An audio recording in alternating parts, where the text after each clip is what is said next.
Okay, continue with color vision. Color visions, all things contain color cues. Under normal condition, we can detect color indications. So under normal condition, we can differentiate between blue colors, yellow colors, black, and so on. But there are some people who experience color deficiency because of the color blindness. They cannot distinguish color effectively. So some people, either genetically, they also have problem to differentiate between colors. So there are theories on color vision. First one is three chromatics, and the other one is opponent's process. So three chromatics. There are three types of cones in the retina, which respond to the certain color. So according to this theory, three chromatics, there are three colors of retina that exist in the three types of cones that exist in the retina, which respond to certain colors, could recognize different kind of colors. In combination, these color cones allow human to recognize all possible shade of colors. So because of these three types of cones that exist in the retina, they could respond to certain colors. We could able to recognize different shades of colors that exist. So that's why we have we be able to identify, recognize different colors because of the combination of these three cones that exist in the retina. So those who have color blind, most color blinds called dichromatic or dichromacs, because they have two color channel and each dichromac sensitive to specific color. So what is three chromatics, the theory of color visions? That means they have three kinds of cones. They have blue, violets, one to greens, and one to yellow, reds. So the activations of the strands of these three cones could actually lead us to understand the color, the existence of the color outside. So for example, if we see blue sky, that's because blue, violets, especially blue cones are triggered. If we see green, that's because of green cones are triggered, and so on. So we have three colors, three main colors, reds, green, and blue. We have blue, green, and red, yellow. So this combination of this color actually could make us understand, recognize many of different shade of colors. The other theory is opening process. According to this theory, our receptor cell are linked in pair between blue and yellow, red and green, and black and white, and assert that that pair, blue, yellow, red, green, and black and white, only respond to certain color and react to others in the opposite manner. So they respond, for example, if they see the existence of blue. When we see blue sky, that's because of the blue colors trigger more, and then they repress the other color to show up. So they only show the colors that is more dominant, and they repress to react to the others in opposite manner. That's mean they repress the other color to show. If an object contain more blue than yellow, the receptor will fire cells sensitive to the blue, simultaneously inhibit firing receptor cell that's sensitive to the yellow to the others. So that's why the object will appear blue. So this color, remember when we talks about hue, saturations, so blue blue, yellow, red, green determine the hue, the types of the color. Black and white responsible to the brightness of the colors. Remember, we have different kind of colors that responsible to what we see colors outside, hue, and also saturations and brightness. So these actually responsible to the types of the color. That's mean hue, black and white responsible to the brightness of the color. So we move to factor influencing sensations and perception. So basically, what's factor influencing our perception, our sensation. Is depend also on the perceiver, the viewer, the stimuli itself, the situations where the perception is taking place. So perceiver in terms of attitude of the perceiver can also affect the perceptions. Maybe when we are in the good mood, we could perceive better. We could perceive we have more correct or accurate perceptions. It depends also on the perceiver motive, interest, experience, expectation, targets in terms of the stimuli. The target is referring to stimuli. It depends on the sound, depend on the sound in the background, and also situation, the times, maybe darker, quite hard for us to perceive things, work environment, social environment. So all those three are actually affecting or influencing our perceptions of the stimuli or thing outside. So present perceptions, interpersonal perception, process of forming impression. So we also form impressions when we interact, during interactions. This also based on our perception.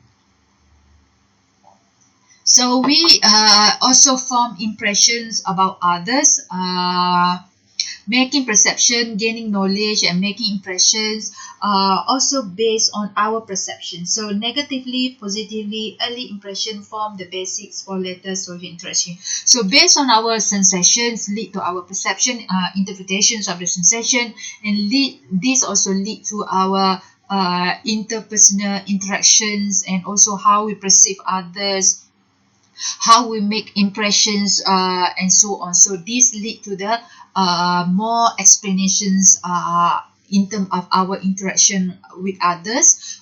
Sometimes can also influence our bias judgment and so on. So factor influencing impression formation. Now we are talking about how impression formation, how to form impression that be liked by others. For example, there are lots of impressions being formed, such as during interview, how the interviewees, for example, need to form good impressions so that the interviewer will have favorable attitude toward them, may accept them to become employees and so on. So factor influencing impression formation may be useful for making quick accurate perception and making predictions about people behavior. Sometimes we tend to use shortcut instead of understanding, instead of check all the information. So people, they like some quick shortcut in order to come up with their own impressions or their own ideas. This shortcut sometimes can reflect, can have a perceptual bias. This can distort the interaction among individuals, especially in the workplace.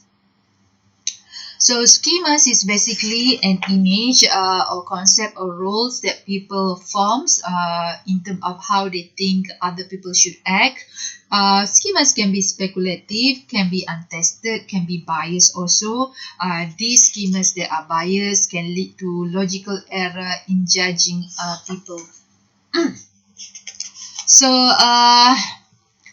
logical error, that means judging people by assuming that certain attributes are present in all people. So basically, logical fallacy or logical error is more or less like a stereotypes that you tend to say that just a few people behave like that. You tend to generalize to the whole groups that those people belong. So judging people by assuming that certain attributes are present in all people. So that's called logical error. Primacy effects. Primacy effects is a tendency for early information to be considered more important than information that received later. So this relate to the first impression and last impressions, because primacy effects, what is primacy, you know already names. Primacy, tendency for early informations to be considered more important. That's why it is important to have a first impression, because first impression can be last impressions.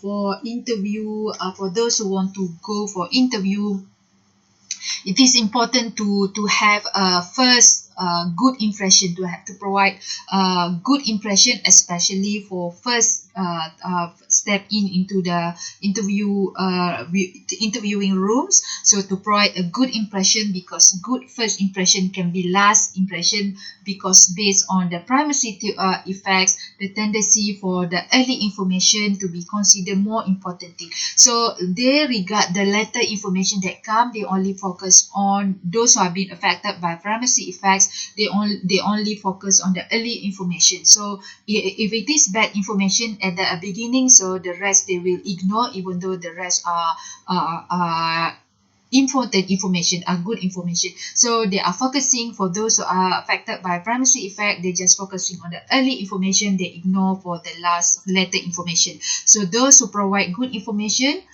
in the beginning, they will consider that, even though later they have more bad informations or bad perception, impression, whatever. So they just focusing on more on the early information. So interviewers base their impression. For example, interviewers base their impressions of the interview in the first few minutes of the interview. So they're just focusing on the first interaction, first few minutes of the interactions. So when they decide to hire or not these employees, they didn't base on the whole sessions of the interviews, but based just on the first early information that they receive. So it is important to have good informations in the beginning if the interviewer just use these primacy effects.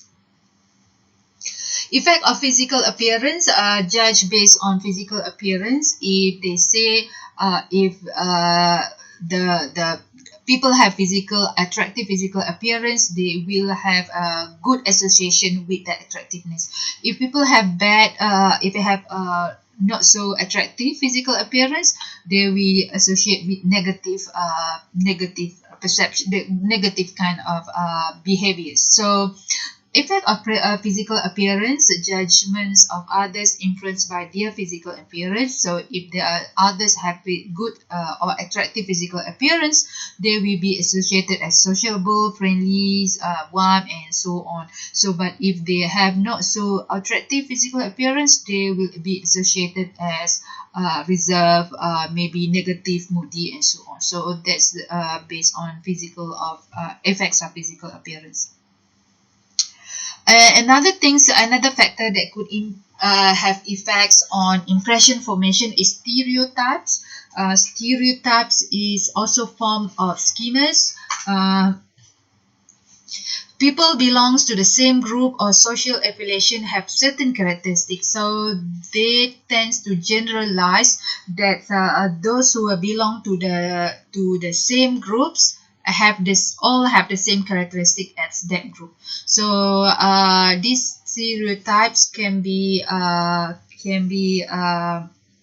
misjudged or can have negative effects, because it's also based on inaccurate information. You cannot just simply say if they belong from that group, they also have that kind of characteristic that belong to that groups. So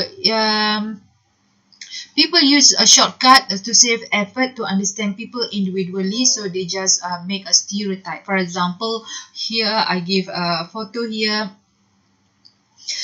Boy should play football, and girl should play just princess, or being Cinderella. But if that's kind of stereotype, so girl shouldn't play football, boy shouldn't play like a girly thing. So that's stereotypes in terms of gender. There's another thing that's related also to stereotypes and bias in terms of schemas, is actually related to in-group versus out-group. So this is actually bias between groups, intergroup bias, where we tend to have favorable perception towards our group or in-group, and we tend to have a negative perception towards other groups or out-group. So basically, our groups or in-group are goods, out-group or their groups or whatever groups apart from us is considered bad. So those in-group always tend to be in comparison with out-group. And this also have animosity between in-group versus out-group. It's like they always tend to think that out-group is always negative compared to in-groups or their groups. Another things that relate to stereotypes or is discriminations and also prejudice stereotypes. Prejudice stereotypes is unfair, of course unfair, unfavorable and intolerant perceptions. This could lead to discrimination, for example, in terms of hiring new employees. Some organizations do not like to hire old employees because they tend to fall sick easily. So they do not want employees to like to be to always absent from the office. So they tend to hire employees who are younger. So this considered as an unfair acts toward groups or members that belong to that group. So this is considered discrimination, because you cannot say that all the employees tend to fall sick easily. Sometimes younger also tend to get sick quite easily. So it is unfair to discriminate them because of just of the age or gender and so on. Another factor that relate to the factor that's to the impression formation is halo effects. Halo effect is based on the single attribute, normally positive. So we tend to be affected by others based on the single positive attribute. That's why we call hello. Hello is something good. So when we see others, the first time we see others, we say hello. That's a good positive attribute. So impression formation of halo effects is actually central or general impressions about others based on the single attribute, usually positive. Contrast effect is actually perception based on social comparison. That's what it said. Contrast, we tend to compare one stimuli with the other, one object with the other. That's why some relationships are not long lasting, because we tend to compare maybe our partner whether it is better than the others. So contrast effect also been used by many company. So this is the example of halo effect. Sorry, I just go back to the halo effects because I forgot to show the slide. Halo effects is the first impression about someone that are positive. For example, either in terms of physical appearance, in terms of behavior, in terms of how they present themselves. So halo effects is first impressions, last impressions. Contrast effects, that's what I meant.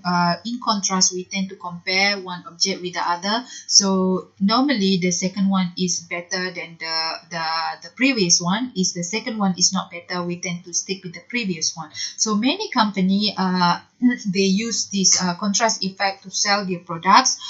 So they tend to say the first product need to be contrast with the second product, so that's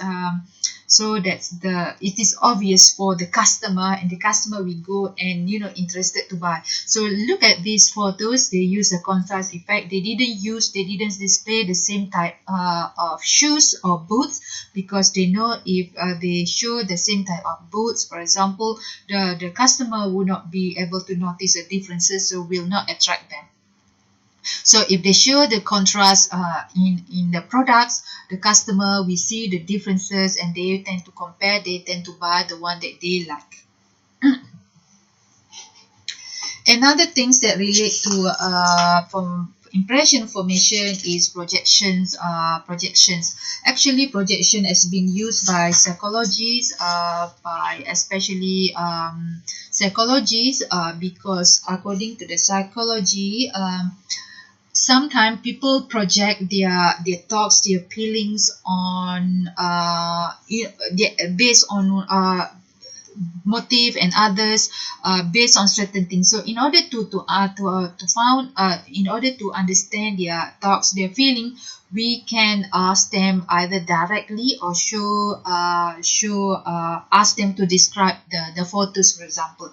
So psychologists use this projective test, where individuals were asked to respond to the pictures and story. This will reflect their inner thoughts. For example, psychology use this projective test where they ask the individual to say what they think about the photo. Maybe it look like a bat, maybe it look like a dot, black dot, maybe it look, but those who have problems will response to the questions what they see or perceive about this of this object of this photo based on what they think. So their thinking, their thoughts, their feeling actually will be projected on this. If they have problem in terms of anxiety, they will describe the photos based on experience, bad experience or negative experience. If they have problem with if they do not have problem, they will mention about the good things about the photos. For example, went to holiday, experience good things. So those who have problem tend to explain in the negative way when they look at the photos. That's what is been done by many psychology using this kind of photos to identify whether the person's individual having a problem or not based on the story. Just by showing these photos, when they project their ideas or project their interpretation about the photos, and this will be interpreted by the psychology. They know whether the person experienced problems or not. Another factor influence impressions formation is called defensive attributions. Defensive attribution is tendency to attribute success to themselves and failure to the external factor. So basically, we tend to blame others. If bad thing happen to us, we tend to credit good thing to us. For example, if we are success in our study or in our career, we tend to give credit that we work hard enough, we deserve that, and we blame others if we fail. So this fall under defensive attributions, where we tend to attribute success to ourselves, to the internal. Whatever happened, we study hard we success because we study hard. But when it is bad thing happen, we tend to blame others. That's defensive attribution that we use. For example, when you win a pot, you say it is us, because of us. When you lose a pot, it is because of external factor. Another distribution error, also called defensive attributions or defensive attributions, also known as self-serving bias, where we attribute our success to the internal factor, that's mean ourselves, and the failure, we tend to attribute the failure to the external factor. So that's distributions, defensive attribution, or in other words, self-serving bias. So why and how people make judgment about the cause, external versus internal, that's attributions in perceptions. For example, if students submit assignment late, lecturer tend to say students are lazy, farting, and we tend to say the problem is because of internal, external. The students sometimes know whether it's external or internal. So we tend to say if we submit late, the lecturer, we tend to say that's because of lazy parting, and that's also can be external, actually, family problem. But however, when we talk about attribution error, attributions, defensive attributions, we tend to say that the good thing happened because of us, the bad thing happened because of external. We tend to give excuse that it is not because of us, but because of the external. So this one I already explained. Basically, I will explain again. Type of attributions. Type of attributions.